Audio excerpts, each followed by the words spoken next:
Now, I'm delighted to welcome two outsiders and to national television for the first time. Someone who I'm really pleased to get onto the show.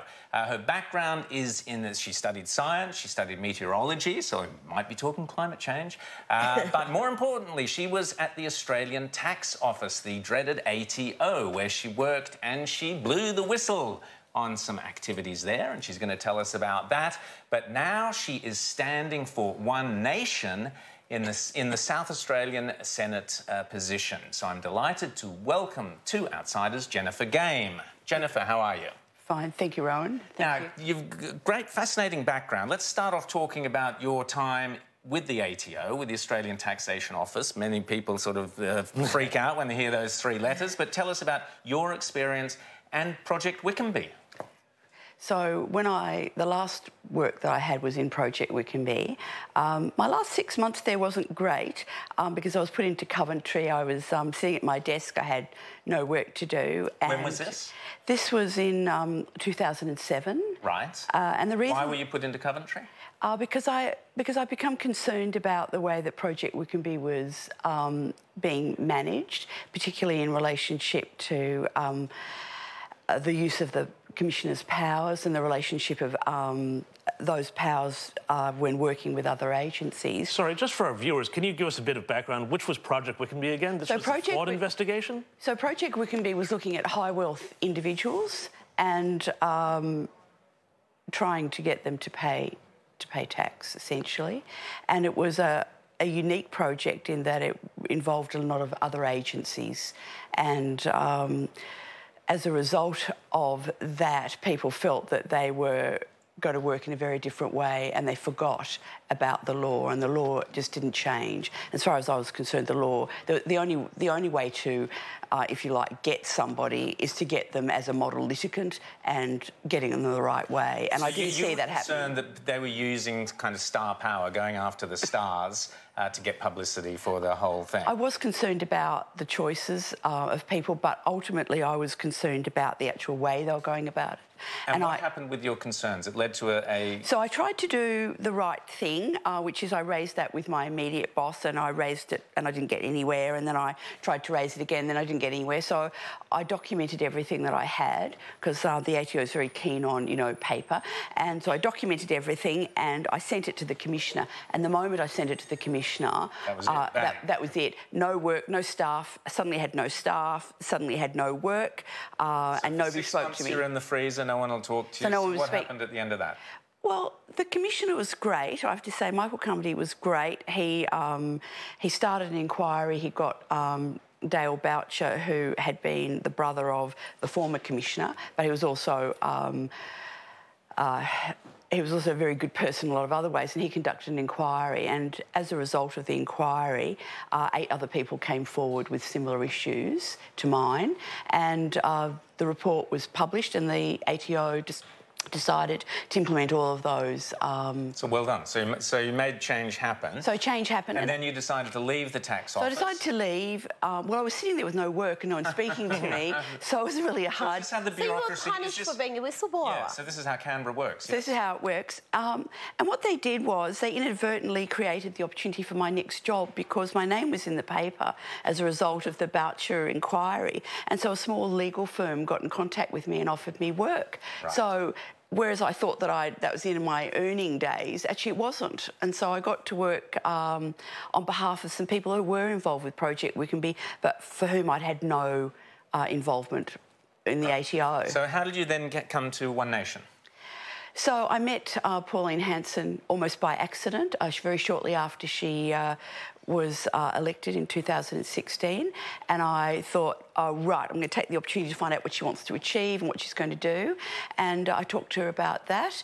I'd had that, I suppose I'd been in the same place because I knew someone who knew her, and later she phoned me, we met again, and then a bit later she rang me and said, come and meet me, and we talked about whether or not I'd like to work for her. OK, so let's get to the two key things I want to talk to you about One Nation. One is climate change and also franking credits. So let's let's get stuck into your thoughts on Snowy 2.0, and is that a sensible policy? Is it a mad policy? Talk us through it.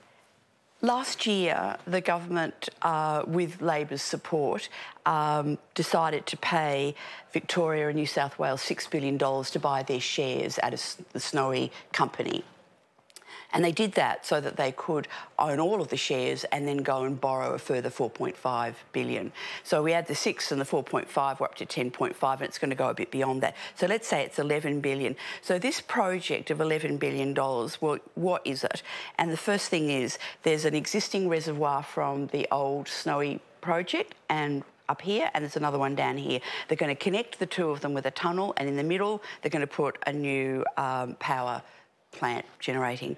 It's a closed system, so the water's going to go down and it's going to go up. So there's no new water coming in from the project. The electricity that they're going to get to pump the water up, they're going to require far more electricity out of the grid than they're ever going to get by coming down. So there's no electricity. So far we've got $11 billion being spent. We've got no water, we've got no electricity, and the question has to be asked, what are we getting out of it? And this is the fascinating part, because all we're going to get out of it are two things. One, the opportunity for the government to charge people more for electricity. And secondly, we're going to meet our Paris climate agreement, because we're going to have some carbon savings out of it, because they're switching out the electricity that we're currently using to pump electricity up here, water uphill with coal. They would say that they're storing the electricity and making it on the way back, but you're saying it doesn't add up because you spend more electricity than the amount you get on the way back down again. So if you're looking at the electricity grid, which is where we all get our electricity from, there's no new electricity coming into the grid. Right. What there is coming is going to be more expensive, and you get $11 billion worth of carbon So credits. the electricity... Oh, sorry. So the electricity they use to pump the water up... Yes. That doesn't get counted in our emissions? Is that somehow exempt? I don't understand how we can even, on those measures, end up in front and say, oh, look at us, we're meeting targets, because we're using a lot of electricity to pump this. Well, there's in the original Snowy project, they're already using electricity to pump it up, and mostly they're using coal-fired power electricity at night when its demand is low and it's cheap. But now there's a lot of solar and wind that can't be used, and so they're hoping to use that to go uphill. Isn't this then the idea then, from what I understand, that you're trying to have all of this in storage so that when the solar cuts out and the wind cuts out and you don't have the reliability of the baseload, that you've got this stack up here? No, the whole point of this is to try to recoup the $11 billion by charging electricity at the highest price. Pay more so for we all pay more. electricity. Because what happens is every 5 minutes, the managers of the electricity grid put out a bid for electricity. So let's say, like it was in Adelaide, it was very hot a few weeks ago. So everyone's using their air conditioner or their, refrigerators or whatever. So demand goes up. So I'm sitting in Snowy Hydro too, and I'm going, come on, keep going up, keep going up, keep going up, keep going up, because there's a shortage, there's a shortage, there's a shortage. Magic moment. Let the water out from there and let me charge the maximum amount that I'm allowed, $14,400. We're running out of time, but that's fascinating. And just tell us briefly your thoughts on franking credits and what's happening. OK, so I brought in my franking credit. I wanted you to know that I do know about it because I own one BHP share. Fantastic. And this is, there you go. Yeah, this is my one BHP share.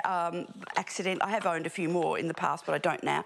Anyway, I've got one accidentally left over, and this tells me that I'm getting $1.41, and this is my cheque for $1.41 down here, and they're also telling me that I'm getting a 60-cent tax credit. Right. So, so that's at the moment. Now, if I had no tax liability at the end, under the current system, I would get a refund of that 60 cents. Yes. But Labor, as you know, plans to stop refunds. So they're going to steal it. Labor's going to take the 60 cents. So they're going to take the 60 cents. And that's going to happen. And the problem for people who are in retirement or very close to retirement is that they've made plans around this. And so they're going to be the losers, and they're going to lose to the tune of $5 billion a year. But there are winners. There are winners, and they're going to be industry superannuation funds run by the unions. Yep. And as a result of the Hayne inquiry, money's flowing into them from the retail funds. So they're going to be the great winners out of this. And so why? Yeah, Jennifer Game, thank you. You have pinpointed exactly what is happening. We are having money stolen from Labor, and the Libs with these crazy snowy point 2 just ramping up the cost of electricity. So on both counts, retired and elderly people lose. They don't get the money, Labor have stolen it, and they pay more for their electricity. This is a disaster. The people of South Australia are incredibly lucky to have you standing up there and fighting on their behalf. Jennifer Gain, thanks so much for coming on Outsiders. Thank you very much.